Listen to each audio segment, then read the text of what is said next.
Welcome to the Unapologetic with Janine McKinnon podcast, your go-to place for approachable conversations around sacred sexuality and conscious relationships. I'm your host, Janine McKinnon, certified trauma-informed sex, love, and relationship coach who's on a mission to support 1 million women and couples to experience deeper connection and more expansive pleasure inside and outside the bedroom. This is the space to go deep, to dive below surface level relationships and mess sex and explore the sacredness that sexuality and conscious relationships have to offer. Because deep connection, spiritual sexuality, full body orgasms, and transmuted sexual energy are available to everyone. And I'm here to serve the collective, to provide the knowledge, wisdom, and tools to access them. Thank you so much for being here. I'm so grateful we're able to connect in this way, and I can't wait to dig into the contents of this episode with you. Without further ado, let's get into it. Hello and welcome back to the Unapologetic with Janine McKinnon podcast. And today we are here with a guest session with Allison Wright, who is an intuitive guide, co-owner of Soul Star Energy Collective, and co-host of the Soul Star podcast. And we are going to be talking about how you can work with your spirit guides and perhaps your ancestors to really help support you in your sexual healing journey. And I'm really excited to dig into this. This topic came up when I was actually on Allison and her co-owner, co-founder, Mandy's podcast, and we were talking about sex magic. And they actually asked me a question about if I've worked with any spirit guides to support me in my journey, and I haven't. And so I'm so interested to learn about this and to share it with all of you. So welcome, Allison. Thank you. I'm so excited to be here. I love what you do. And when we, got introduced a few months ago, I was like, oh my gosh, we need to have her on. And then obviously coming on here, just so exciting. I love what you do. Thank you. I feel like that's divine connections. We've just really hit it off since we first met at a witchy market. I want to say that was back in November, and just continue to talk. Again, I was on your podcast, so I'll make sure to leave the link for that, where it was just so much fun talking about sex magic and healing our different sexual traumas and things like that. And we have this podcast, which I'm really excited to dig into because this is kind of a new world for me and something I've really set an intention to work more within the spiritual realms and really anchor in what that is for me and what a regular practice can look like outside of my sexual embodiment practices. And then we have the workshop coming up too next month. So we'll drop more details for listeners for that as well. But it's so much juiciness. It's so fun. I know. I'm so excited for that. I'm so excited because I've always been very open sexually and talk about it easily. And there's this part of me that's always I've hated the shame or anything around it. I've pushed against that narrative. And so, when we met, I was like, oh my God, I love what you do because I see such an importance in it for women. And then, for sure with the spiritual side, connecting the spiritual side, I've come across this. I see when I'm doing readings for clients, I will see where their sacral chakra, which is, in the womb space, being abandoned, just abandoned. So that's connected to sensuality, sexuality, joy. And so many women, I see that it's just, they're not putting any energy into it. The odd time I will get where I go in and I'm like, ooh, this is spicy. This is spicy. And then sometimes I'm like, I wonder how they're going to take it when I, tell them ooh, I see some spiciness here. And then I get the little blush and I love that. Ooh, I got some tingles. Yeah, I know. Now it's ooh, what does mine look like? Yes. You'll have to get Mandy to do a reading. Right? Yeah. I know. It's so good. I love it. Yeah. And that actually came up. I had a Reiki session yesterday. And so she did a lot of chakra alignment, and she weaves in some mediumship into it too. And she's like, your sacral is just going. So I that was a love really cool that. reflection. And I could feel like throughout the session as she was going through kind of relaxing, Yeah. the energy weaving through my ovaries and my womb space like a dancing figure eight, which was Oh, so I cool. love that. Well, and like the Kundalini energy sits there, right, right Mhm. down, like in that sacral in the bottom of the spine, and that's why when some people have Kundalini awakenings, which I don't think I have, Mhm. but we just had somebody on the podcast talking about it. It can Ooh, feel I got to very catch sexual. that one. Yeah, you do. Yeah, because it was like, she kind of talked about how it can feel kind of like you can feel that sexual part of it because it's like all that energy is coiled down in that area. And when it awakens, it's like they kind of see it like a serpent, but it kind of goes up and weaves up through all of your chakras. But there's Mhm. a sexual component to it that you feel. And I was very curious about that one. So it makes sense when you have all that energy down there that there's a lot of importance in that area that we're just not Absolutely. tapped into. Yeah. Yeah, Yeah. because our sacral chakra, our womb space, like that's the space of creation. That's where we Yeah. create life, create babies, and it's so much more than that. And as like sacred and special the act of creating life is, I Yeah. feel like our society's kind of geared it into this like productive, disconnected, Mm. very, I can't think of the word, very functional. Yes, it's there for one purpose and one purpose only, Yes. right? And so that's making so many women miss out. I'm sure this is what you touched on when you're talking about the readings about Hmm. through our sacral, we are able to connect with emotions and fluidity. Like Mm. that's part of our feminine power. And that comes from our womb space. Wow. And we're taught to like push away from our emotions, but yet being Yeah. able to fully feel them and then alchemize them and learn from them and transform it into other things, like that's our superpower. And it's so delicious to be able to do. And so many women don't even really know what that is. Even me speaking about it is probably kind of like out there. And then there's Yeah. also our sexuality, our sensuality, being able to Hmm. tap into all of our senses, not just in the bedroom, but in life, being able to live a sensual life for you, because that's just living your Yeah. life to the fullest. And that comes from your Absolutely. sacral. Absolutely. It holds so much. Like that's where your joy center is, like if I'm looking at somebody's sacral, it's like it's connected to their joy, it's connected to their creativity, it's connected to their sexuality and sensuality and the fact that that's turned off or abandoned for a lot of women, like that's a big part, even if you're just taking the joy part, that's a big part that is like, why are we ignoring it and walking away from it or looking at it just as a tool? And then it's just like, we're not. And I think for women, especially if you're a mom, you then start to put your needs behind everybody else's. And so if Mm-hmm. that means you're, something that you've been creative in, like I remember one person I did a reading and I said, there's something you've abandoned. I feel like there's something creative that you love, but you've abandoned it. And she was like, yeah, photography. And she was like, I loved it, but I just I don't have time. I've just put it away. And it was like the sacral was telling me this, on purpose to be like, you need to pick that back up. Like you need to get back into it because when you start fueling that energy, that starts to move throughout you. Like you start to bleed joy in all of those. But when we abandon it, and especially the sexual part, because I think that's even less on people's priorities. Mm-hmm. And even it's like a shameful thing, because I definitely have, when I've connected to someone sexually, like when I can see sensuality and all stuff, I even find it a little bit awkward to bring up because not everybody's open and Mm-hmm. there's a shame to it. And even though I have to respect that not everybody is open to it. And so it kind of feels like a bit of a, privacy breach when I'm in there going like, you need to bring in some more sexuality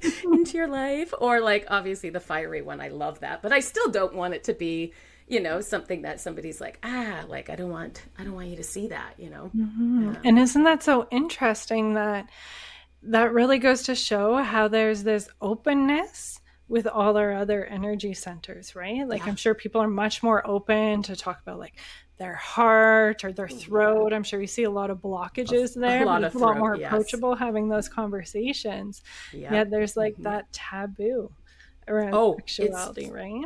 total taboo. Like that is, and I would say, even, one of the things that I do is teach others how to connect to their intuition. And so I've had many students come through the program, and whenever we get to the sacral chakra, and so like in the soul activating journey, we do practices. And so when we get to that part, it means that we're going to pull somebody's sacral in the group, and everybody's going to read it. And that is the one time that everybody gets all weirded out. And so it's just like everybody comes back and they're like, yeah, like, I don't know, like, I'm sorry. Like, there's just this, sense of like, I'm sorry, like, this is what I got, or I don't want to say it. We all just get weirded out. And I'm like, we're all women here. And we're all mature women here. We knew going into it, that's what we're reading. The person knew that that's what you'd be reading, but we still all get like awkward and weird about it. And I'm like, wow, that just shows how ingrained into us that we are, to be ashamed of that, or it's a secret, or we don't talk about it. And it just blows my mind. Absolutely. It just speaks to all of those layers of conditioning that have just piled and piled and piled and piled on. And so even though mentally we're prepared going into this is what's going to happen, we know, we still have that automatic nervous system response of like, ooh, I don't know. I am curious though, towards the end of those calls, do you notice a shift in the approach to it, or a shift in kind of that connection of moving through that together? Yeah, like I would say and really me as the mentor, I really try to, because I get it that people are going to be awkward about it or unsure, and that's where I kind of step in to really kind of just make it that it's okay, right? Like, it's okay. And then when somebody starts sharing and they kind of like, it's like, okay, it is okay, like, you give them permission to do this, then it feels like others kind of like, then it's like, okay, well, now we're allowed to do this, like, this is okay to share, or whatever it is. But it just kind of, it's at that beginning where it just feels like this invasion of privacy, even though the person gave you permission to read. They know that that's there. It still feels like this, invasion. And again, it's a secret, right? We don't talk about it. And so, so definitely a shift, but definitely there's some that will constantly struggle with it. It's just so ingrained into them that they just struggle with it, talking about it at all.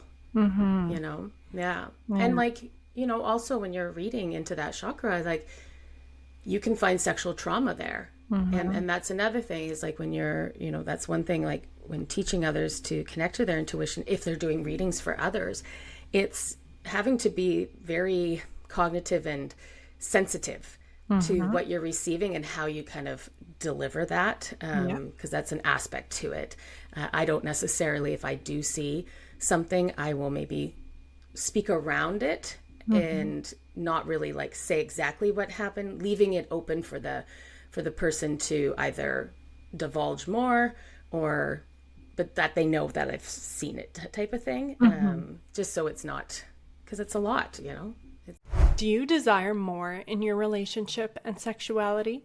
Whether you're excited to explore or feel held back by your challenges, I'm here to support you where you need it. I invite you to book a complimentary connection call through the link in the show notes. During our time together, you'll share your desires, and I'll provide you with just the right resources to support you wherever you are in your journey. Again, that is a complimentary connection call through the link in the show notes to spark a shift in your sexuality and relationships. It is a lot. Yeah. And that's something I see come up in my work too, with a lot of the inner child healing and the shadow work, and whether it's religious shame's a really big one I've seen, or on the opposite, the slut shaming side, and the other traumas that can happen as well. And so it's these heavy, heavy things. And I think something you kind of touched on a bit is how we as practitioners, like, we can still support the people that have dealt with these things without going like directly into it, is there are like trauma informed, gentle approaches where we can do it in a way that feels okay to move through, and it's not like ripping the wound open, because I think that's a fear a lot of people with traumas have in moving into the sexual healing work, is like, I don't want to go there. I'm scared of what Pandora's box will open doing that. And so just like that permission and saying, like, it doesn't need to be this big Pandora's box explosion. You can go slowly and kind of move around it in a way that's tolerable for your system. And that's so important, because if you end up ripping it open, like, we don't need to go back into that space. Absolutely. Yeah. It's like a re-traumatization if you go too quickly into it. And, I think one thing with, people that can maybe be apprehensive about having an intuitive read their energy is they're scared to hear things or have something discovered that they don't want to know. And one of the biggest things that I've noticed is, like, spirit's not going to bring forward information that your soul's not ready to receive. So when I connect to somebody, I'm only being given and shown what their spirit team is allowing me to. So it's not like I have free range. It's whatever the other side is sharing with me. And so that's why, maybe I go in and I don't touch on the sexual trauma, and it's like, well, why didn't she see that? Well, if spirit wasn't going to present it to me, it's not going to be presented to me, because it wasn't meant to be shared. So I think there's like comfort in knowing that you are only going to receive what you can handle at that point, and that will change as you heal and grow with that. And of course with the trauma, because I think that's a big one with a lot of people, and like my readings have definitely moved from kind of that intuitive reading of just like, oh, am I going to get this job and all of these fun things, right? Which is it is a big part of it, because that's where we're at. But I found like my readings, like spirit was really going for the healing part, was really kind of showing the shadows within, and made me realize like that's more of my purpose, is to help through those things. And again, like that's where people kind of go and be like, oh God, what if I don't want to see it or handle it? And again, you're not going to be brought to me or somebody else unless it's your time to kind of start that process, right? Yeah, that is really reassuring to hear. And again, I'm reminded of my session yesterday. Is for me, I don't remember anything before the time I was 7. And like right now, okay, sure. But I remember being 10, 11 and not remembering anything before the time I was 7. Like, it's very clear to me that there was some suppression going on there. And I've been more and more curious about it over these last few years, and starting to like try to open myself up more to it. And one particular event, like traumatic event, did come up yesterday. But it was one very small piece. And so it's just interesting hearing you talk about that, how spirit really kind of serves what is helpful in the moment, not necessarily offloading everything. And like for me, it was really helpful getting that one little piece. And although I was like brought to tears as soon as I heard it, it's been so deeply healing, being able to hear about that piece and see about how I'm able to heal through being a mom with kids that are around the same age I was at that time. And so touching on all of the spirit side of things, I think this is a great segue into how we can really work with our spirit guides and ancestors, whether it's for our sexual healing journey or inner child or whatever we really want to work on. How can we find support with spirit guides and ancestors? So I think maybe to start, if you could just give a bit of a foundation for people that are super fresh to this, like, how do we work with spirit guides? What is that? What's like that beginner level of that relationship? Yeah, absolutely. So I think it's important to know that all of us have spirit guides. They are working with us, whether we're aware of it or not, whether we consciously want it or not. They are on the other side working with us constantly. We all have a main spirit guide. This is one that will be with you your whole life, and knows basically what your soul. So before you incarnate here on Earth, your soul kind of comes up with like a game plan type of thing, right? Mm-hmm. A blueprint. And even though there's infinite possibilities of what your life could be like, because you do have free will. So I don't want anybody thinking like, are you serious? Like it's all just planned out. Like, what's the point? No, it's like we have our blueprint with infinite amount of possibilities because of free will, but there is always kind of that highest, most aligned path that your soul is like, coming into this incarnation, I would love for this, this, and this, and this to happen. And your spirit guide on the other side is working with you to try to, have your soul kind of go down this path as much as possible. So if that means you've gone off path and they're going to throw obstacles in your way, like closed doors. I think we've all kind of applied for a job and all of a sudden didn't get it. And you're like, what? And you're devastated. And then, months later, you're down a different path and you look back and you're like, thank God I didn't get that job. Yeah. Right. So many times, like in retrospect, you can be like, oh, thank goodness that relationship ended.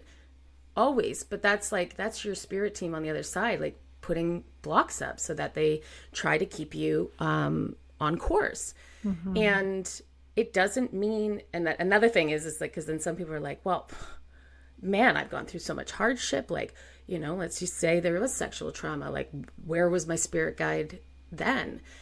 This is the thing, is understanding that our souls aren't coming here to experience a life without diversity or, mm-hmm.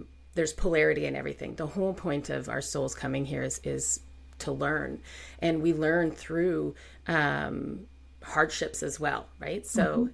if you came here and you're like, I just want to have this beautiful life and there's nothing, I don't want anything to go wrong, and that would be my most highest aligned path, really, what's the point mm-hmm. at a soul level? Because we get that on the other side. It's just pure love. They don't have mm-hmm. any of these emotions. And that's why it's such an opportunity for our souls to come here and experience these things. It helps us evolve.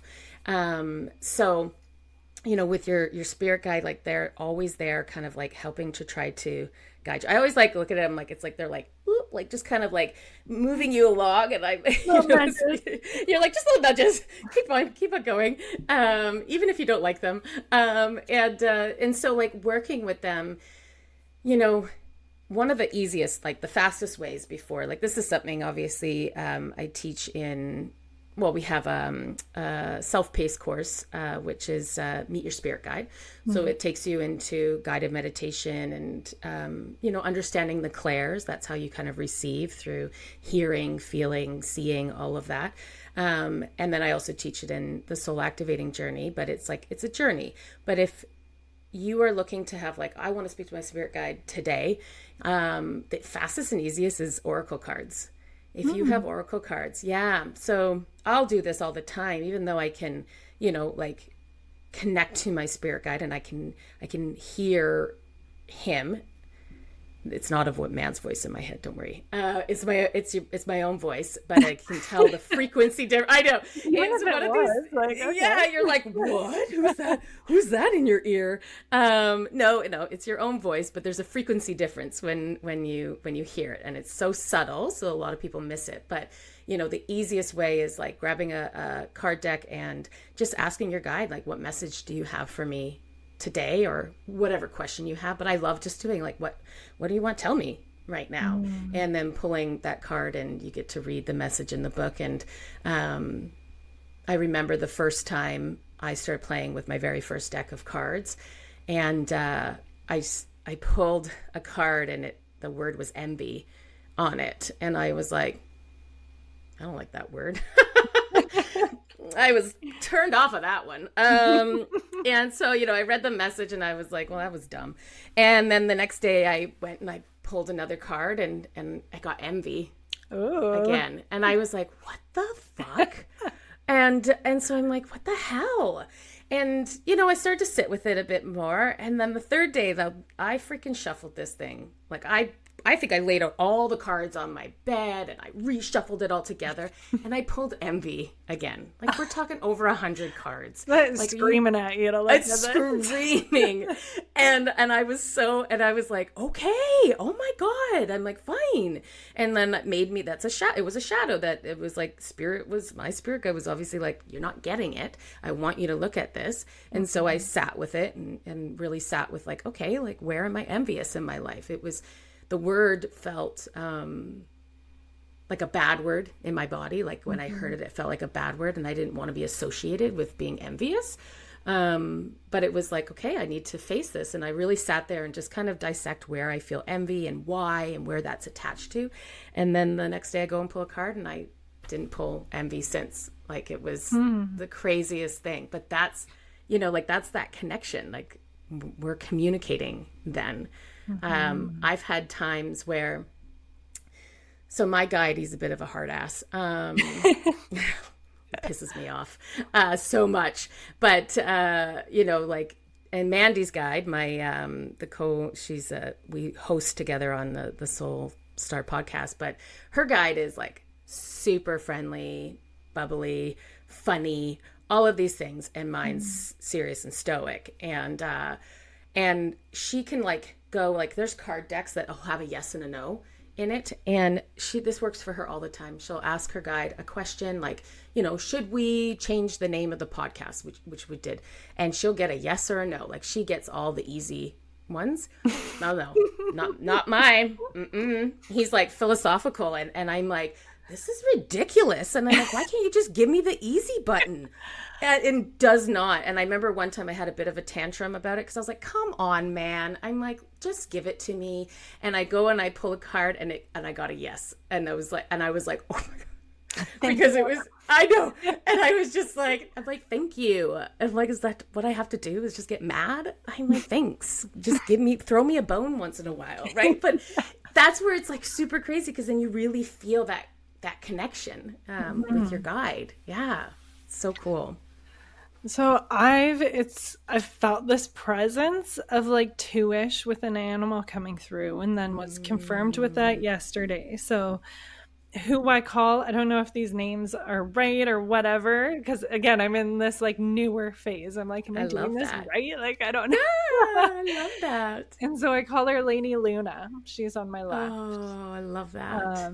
And apparently she's very much grandmother, which I felt like the nurturing, but also like the dark feminine. Like she's been through the depths and can hold you through the dark depths. Yeah. And then I have a warrior man on my right side, like very strong and stable and protective and like that safety energy. And also a wolf comes through at different times. Love it. And so I'm curious, like you mentioned that main guide. So like say I kind of have 3. How do you find out like how is your main or like who to call on for what situation or do you talk to all of them or like what does that look like? Yeah, it all depends. So everybody's going to have different. Some people have like their main guide as a council, so a council of beings that kind of come through. We do have multiple guides throughout our life. So when you enter into becoming, let's say, a mother, you're going to have a guide come through that supports you in that aspect.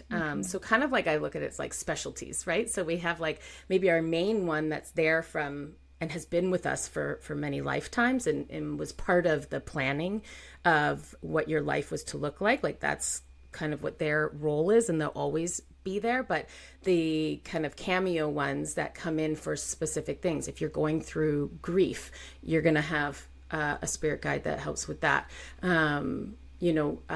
Spirit guide of being a business owner. So like Mandy, her spirit guide that helps with the business is very different from her main guide. Very kind of like, it kind of reminds her of like a strict school teacher type of thing where it's like, get to work. I was like, good. I'm so glad that you have one that's mean because my main one is mean, not mean, but again, like we have a different personality and we kind of go at it. So, it will vary. And in that sense, like it would more be like when you're connecting, it's kind of like, who are you drawn to the most? Who do you feel showing up more than others to kind of come forward? I know I have a female guide that she's just not as like prominent or present that coming forward. She's kind of in the background. I've come across people that their guide very much takes a back seat and is not very loud and present in their life, and it's on purpose. And that's something that their soul had wanted, where they were like, I want to take on this challenge of really kind of moving through this life on my own as much as possible. Because the thing is, like, when we come into this incarnation, we get the human amnesia. So our soul, like, that's what's very unique about obviously Earth, is that we come in and we forget all of it. And that's why obviously the guides are there on the other side to see the whole picture, to like help us move through that, because we're kind of blind when we come into this. But yeah, it would more be like with that kind of like which one is coming forward the most and kind of having that front and center.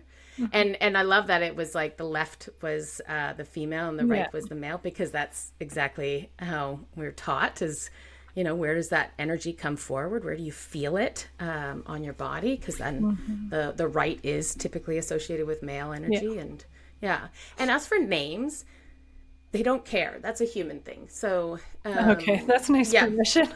It is. I'm like, so it's literally like on the other side, we recognize each other from our energy, our frequency.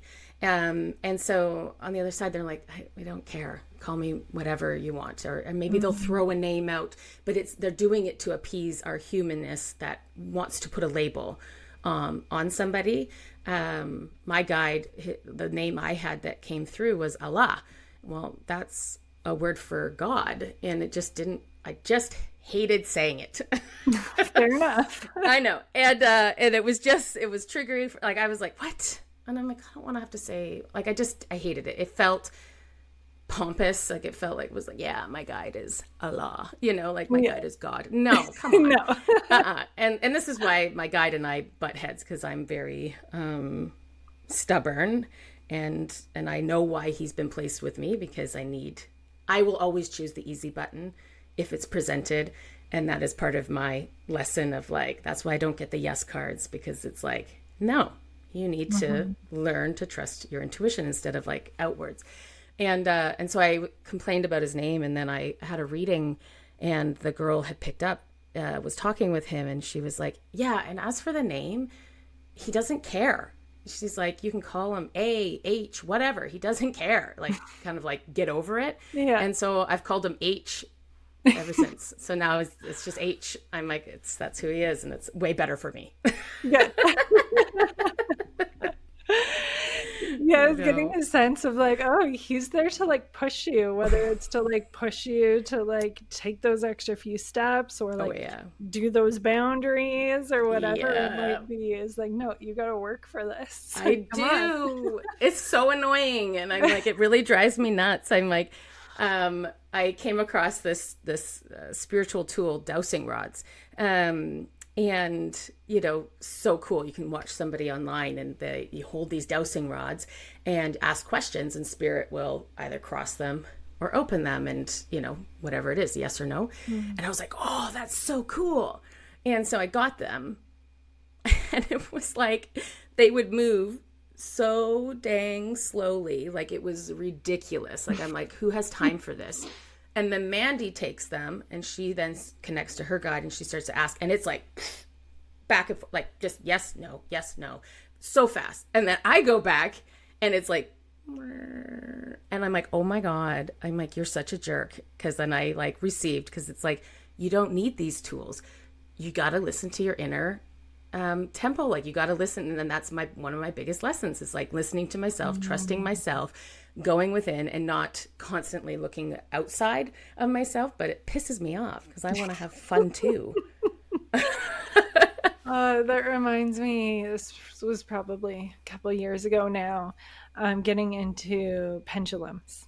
And so someone I know in my family, like, showed me, I was like, oh, cool. And I did it. It was just like, whoo, like just going, like it was working really smoothly. It's cool. And then she would go to do it. And it's like always kind of this maybe. It wouldn't give her a yes or a no. And like, that's what came through to me is like, it's because you're looking outside for answers, like all the time. Like you need to go inside all the time for the answer. So yeah, it's interesting to hear how that comes forward for different people. I'm curious how like ancestors play a role in all of this, because that's something that's kind of been like sprinkled in, that I've been getting nudges for. And again, something that came through yesterday was like my ancestors really celebrating me and holding me up at one moment. So how does that work? I know.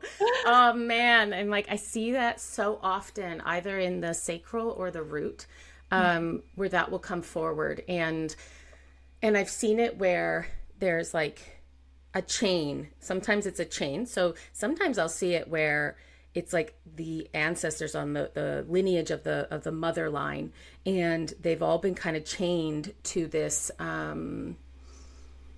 what, like, it feels like where it's maybe a certain trauma that they each over generation, it just passes through, and this is chain. And typically when I start to see that, it's because whoever I'm reading is meant to break that that chain and to, in a way, like release them on the other side from this. And then also, like, when we look at that, because it's not just our ancestors, it's then the lineage moving forward, right? So you're affecting the lineage moving forward and releasing the ancestors behind. But when going to connect with them, like whenever I go in to connect, I go through a ritual because I want to protect my energy. I want to clear my energy, ground my energy. And then when I'm calling in, my guides, any ascended masters, any beings of light, because I work with galactic beings. And then I always say any ancestors that want to work with me to step forward, to bring them forward, because yes, especially on what your purpose is. Like, I know for myself with the spiritual journey and connecting to my intuition, like there's a lineage of, the witch wound. And so all of that would be like, your ancestors are sitting there like cheering you on to be doing something that maybe they couldn't do, or that they were reprimanded to do. And it's finally like able to do it. And even just in meditation, like calling them forward, and just like with your guide saying, like, what is there, any messages or anything you want to share with me, or any wisdom you want to share with me that you can kind of bring forward? Because, spirit they're always willing and wanting to talk. You just have to be able to quiet the mind enough and be able to understand how you receive it, right? We all have the ability to do what I do. We all have the ability to read energy, to talk to the other side. We all have intuition. We all came in here the same. It's just remembering how to do that. And that's where like we kind of like created, or we're passionate about teaching others how to connect to their intuition, because it was like, oh my God, like, this is such a big part of us that, like, why aren't we using this? Why aren't we connected to this part of us that we all have? It's not designated for, special gifted people. It's something that we can all kind of tap into, and it's just learning how you receive it, right? We all receive it a little bit differently, and it's so subtle. Like, I can't explain that enough. It is so subtle. When you hear people talk about the third eye, and being like, oh, I want my third eye to be open. Most likely your third eye is open, but you're not connecting that is the third eye. I remember when I started my journey, I was like, I was just like waiting for this like third eye to open. And it was like, I could just imagine like, oh, I'm going to see everything. I'm going to see spirits all around me. And I'm like, oh, these things. I was like, yes. And then I like realized, I was like, what the hell? It's your imagination center. So, and I was disappointed. But then I also realized, I'm like, fuck, I'm in my head all the time. I can picture, I have, sexual scenes and all the things, right? Where I'm like, wow, that was a great session. And so I was always using my third eye, but it was just my imagination center. And so that's where it's like, people are like, what? Or like the voice in the head, like, you know, if you ever had it where you're like, you get something where it's like, oh, you just get a thought like, okay, I'll give an example of like clairaudience. So I was folding laundry one night, and my husband at the time had called up to say dinner was ready. And in my head, I was like, well, I need to finish folding this because we all know I'm not coming back to do it, and it's going to sit there. So I was like, yeah, I'll come down like when I'm done with this. Then I had a thought pop in. It's going to be cold. And then in my head, I'm like, what? Then you warm it up. So it's like this little bit of an internal conversation. And so then by the time I put all the clothes away, I turned to go downstairs and the power went out. Yeah. So my intuition, whether it was my guide, whether it's my higher self, but the intuitive thought was just that one-liner. It's going to be cold. It's factual. It's just to the point, so subtle. And then my ego brain came in to be like, to rationalize it. What? I can just warm it up in the microwave. I didn't realize in the moment that was my intuition or my guide. It was just like, I have those, that happens all the time with me. And it's just understand, but it was so subtle. But afterwards I was like, oh shit. I was like, oh my God, that was you. Yeah. And I was like, damn it, I should have listened to you. Because sure enough, it was cold. Yeah. Yeah. I've had experiences like that too. And I see so much overlap in our work because like my favorite surprising side effects of like sexual healing and connecting with your body and your sensuality, because that requires you to slow down, to feel. And so there's two surprising side effects that I just love when the client's like, oh yeah, and this. I'm like, yes, I knew it was coming, just waiting for it. Oh. And there's the unlocked creativity. So touching on what we touched on before. Yeah. And then also feeling those intuitive nudges. And we have this wisdom within. It just takes getting quiet enough and still enough to be able to hear it and then build that relationship with it. When you're talking about your story, I actually have a whole podcast episode on this. And I think it's titled How a Butt Plug Strengthened My Intuition. Okay. Yeah, I know. I love that. And so it's actually, I got this crystal butt plug. And so like to clean the pleasure tools when you first get them. And I was told to boil all pleasure tools. Okay. And so, I go to boil it. And right before I do it, I had this thought come in. It's like, should you? Isn't that too hot for the crystal?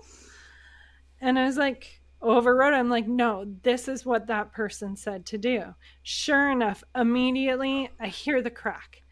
And it didn't fully break, but there's like a crack through it. I'm like, fuck. I knew better. The intuition knew, but I'm like, no, this person knows better than me. And then of course I go back to look up that information, and there was like a caveat to, yes, glass ones boil, but not sensitive crystals. And so I actually have this butt plug in a plant right here. Oh my god! A reminder at my workspace, so it looks like a crystal egg sticking up because the base is in the dirt. But I love that rose quartz butt plug right here to remind me to listen to my inner guidance. Oh my god, I love that so much. I'm like, because that's exactly what it is, right? That's so subtle. That's subtle. It just comes in as a matter of fact. It's just a statement. You know, and then but you think it's just yourself, like talking to yourself in your head. Yeah. And then the moment you start to go back and start to justify or question or something, is a very big clue to be like, okay, wait a minute, that's my intuition. Even in things like, you know, I started back into the dating world after 17 years in a marriage, and you know, it's a scary space to kind of go in, and I'm like, and I'm entering it in a totally different you know, stage where now I've connected to my intuition and all of that, and you know, you think it'd be like easier, but at the same time it's kind of it's a little like hard, because you're trying to you're trying to listen, but be open and all of those things. And I remember there was one conversation I was having with a guy, and I remember like him saying something, and I instantly was like, oh, interesting. And then I went, oh, well, should I be nervous about this? And then I started being like, yeah, I'm not sure about this. Like, this makes me nervous, like all these things. The thing is, the initial thought was not like that. The initial thought was like, oh, interesting. And then my ego came in and started to, you know, make up a story to keep me small and safe and all of those things. And that was with me. It was like going back to being like, okay, what was your initial feeling? What did you initially feel? Because that's your intuition, not the other stuff, you know? Yeah. Okay. So that's the good distinction there because I know that's a common question. Like, how do I know?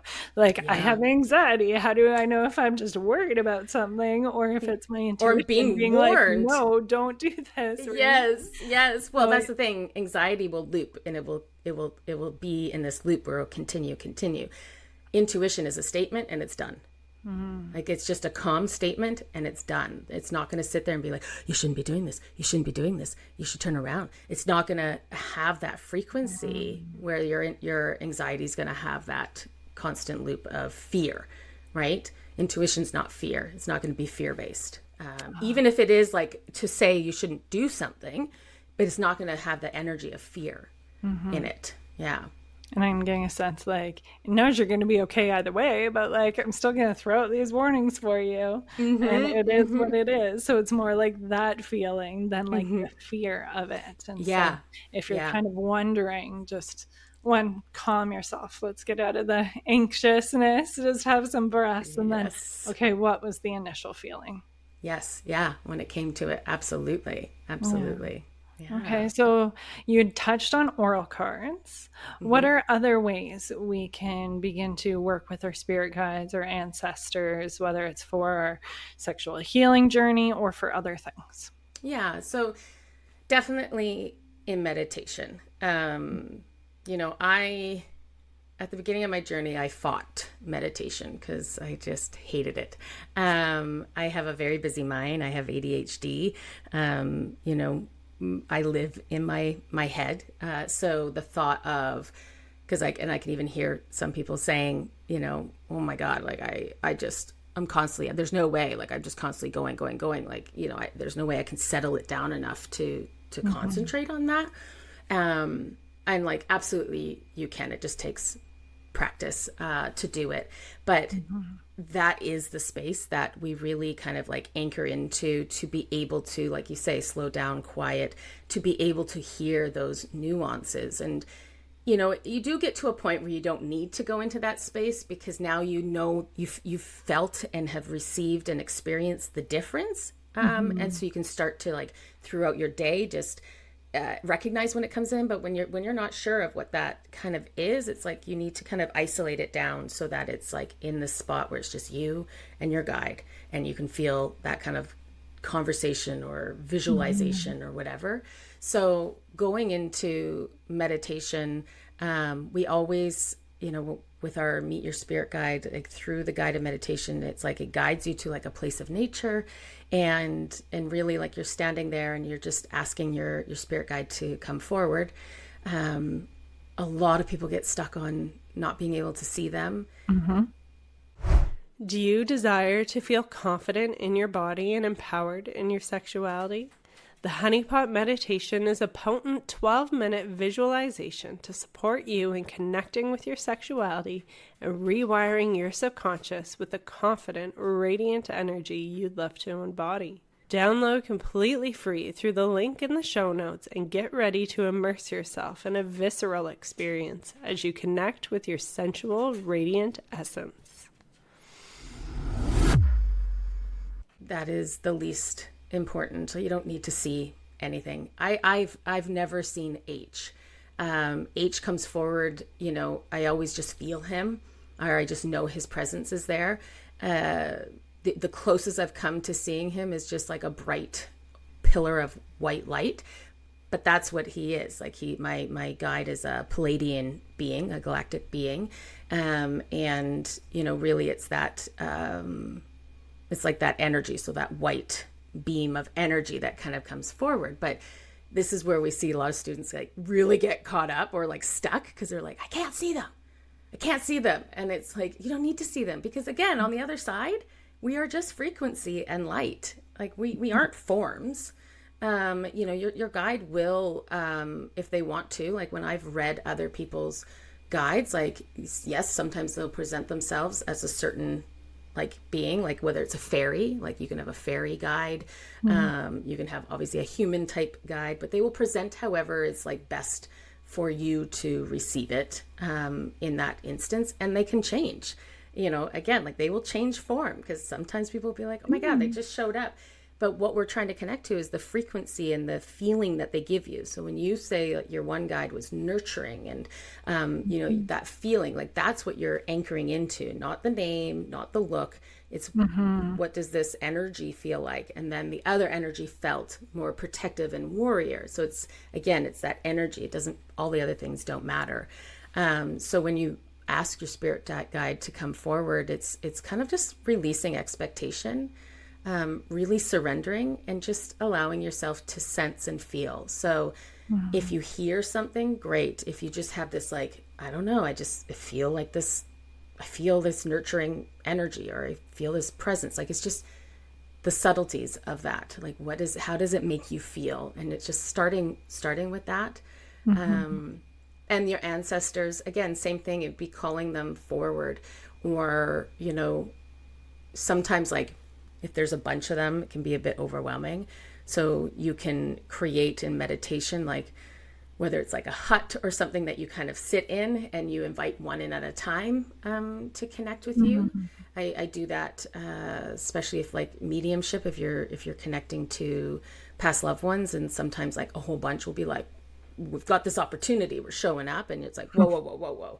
And then kind of being like, okay, I'm in control here. I'm going to allow one at a time to kind of like connect to, but your meditation is like your gateway to that other side. Yeah. Again, so many similarities when it comes to connecting with your sensuality. It's like you need to be able to slow down and to feel it. And the more you're someone that's caught up in your head, the more this is calling you forward to do, so you can really come into that slowness, come into your body, come into your knowing and your intuition. And I'm glad you brought up those little things, because I'm someone who has really struggled to visualize for most of my life. I do feel like it's a muscle you can exercise. Again, I kind of think it was blocked off when I was younger, and it's like slowly coming through more and more, but that's something that's really common. And I'll have some of my clients bring up as I bring them through 5 sense realities. And like the seeing isn't super important. We all have different access to all of our senses in different capacities, and it's a muscle that can be exercised, and just doing your best, tapping into what's really strong, if that's feeling, which I find tends to be kind of the other one. If you're not much of a seer, you can feel, but there's also the auditory, the smell and the taste too, and they all can be exercised and built, and it helps with tapping into your intuitive guides, tapping into your knowing. And also what came through is for manifestation too. It's not as much of the final look having these specific things. It's about how you feel when you have those things and embodying that, and that's how you magnetize things. So it's all related, and it's all our feminine wisdom. It is, right? It's all trapped in there, like that. You know, a lot of these witch wounds, it was feminine, right? And it's that divine, and so we see a lot of that also in like the sacral, where, you know, we connected to that, or we were crucified for having this connection to our intuition, to this even sexual energy, right? Like the witch wound, it was women that were over sexualized, or, you know, that you're a witch, somebody that could connect to their intuition or anything, you're a witch. And, you know, because there was a threat, the reason that was because there was a threat, because of how powerful we are as women, and connecting to that divine energy. And that's beautiful. Like, that's not a bad thing. So yeah. Absolutely. I feel like we could like totally go off on a tangent on that. I'm like, oh, but this, but that. I know. Yeah. But we are coming up to time, so I'm just wondering, there's so many gold nuggets in this, and you've like rekindled this working with my oracle cards more again, because that's something I do quite regularly and kind of fizzled out. But for someone who's just starting on their journey of working with their spirit guides and or their ancestors, do you have any like last words of wisdom or tips or messages for them? Yeah, so I think the biggest thing is to release expectation and really move into a place of surrender. We are our biggest blocks. I've seen it over and over and over. And so the more we can kind of like just release expectation and go into a meditation or practice with zero expectations. Like if I get something, I get something. If I don't, I don't.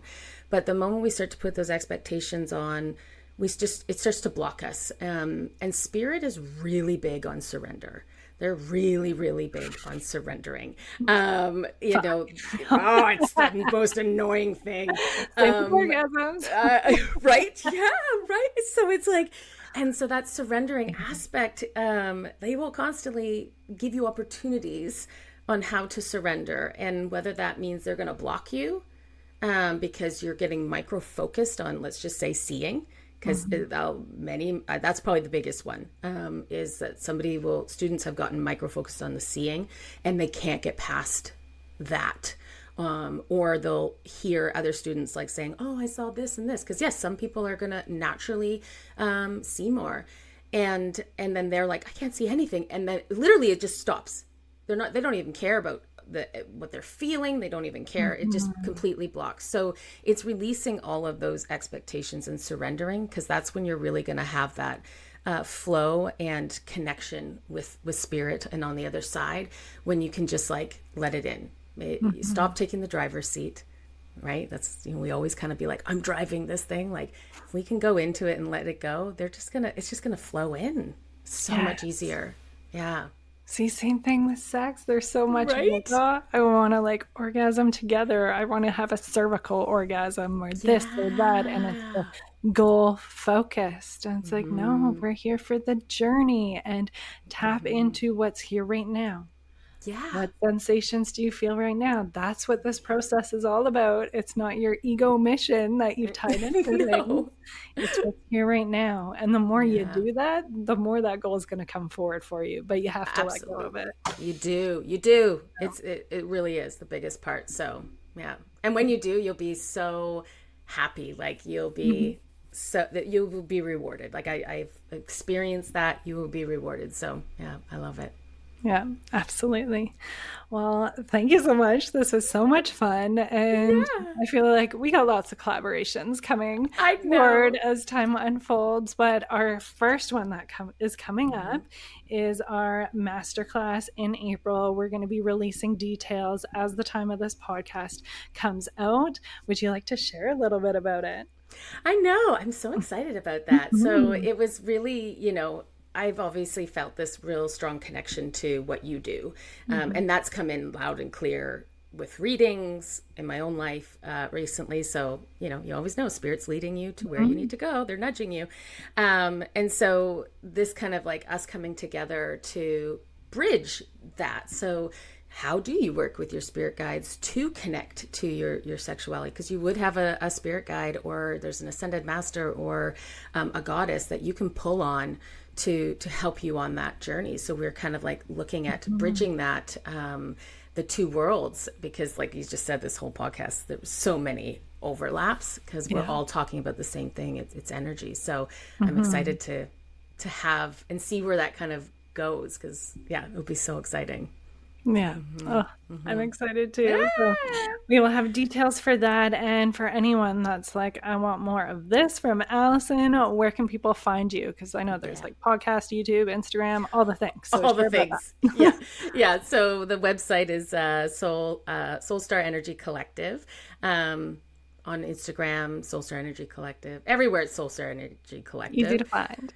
Easy to find. I'm like, it's all there. And we are actually starting, we have a 6-month program called the Soul Activating Journey, and that takes you through everything. So it's the fundamentals of meeting your spirit guide. Then we move into reading energy, like the chakras. So like pulling forward that the sacral and seeing what's coming forward. And then going into the Akashic records, where, you know, you can see past lives, you can see soul contracts, you can see where you've had sexual wounds in the past. And then also all the healing aspect of it. So, you know, the inner child, cord cutting, past life healings, because believe it or not, that affects us a lot. And so this 6-month program will be starting on March 24th.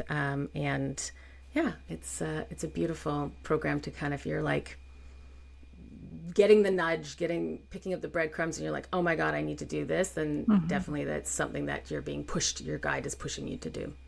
Yes, that sounds so well-rounded. And I've got to say the Akashic Records is something I've been increasingly curious about. It was kind of checking out your website. I might be going for a reading for that, but how cool would it be to learn how to interact with that yourself and even do readings for others too? Yeah, absolutely. Yeah. It's so transformational for yourself and for others. So yeah. Great. Well, thank you so much. And thank you for those listening. We will leave all of those links in the show notes, and stay tuned for our masterclass that is coming up. And until next time, just have a wonderful, pleasure-filled week. Thank you for joining us inside the Unapologetic with Janine McKinnon podcast. I hope you enjoyed today's episode. If you feel called, I would so appreciate it if you left us a review to help us reach more women and couples so they can experience deeper connection and more expansive pleasure inside and outside the bedroom too. Until next time, embrace your desire and experience your magic.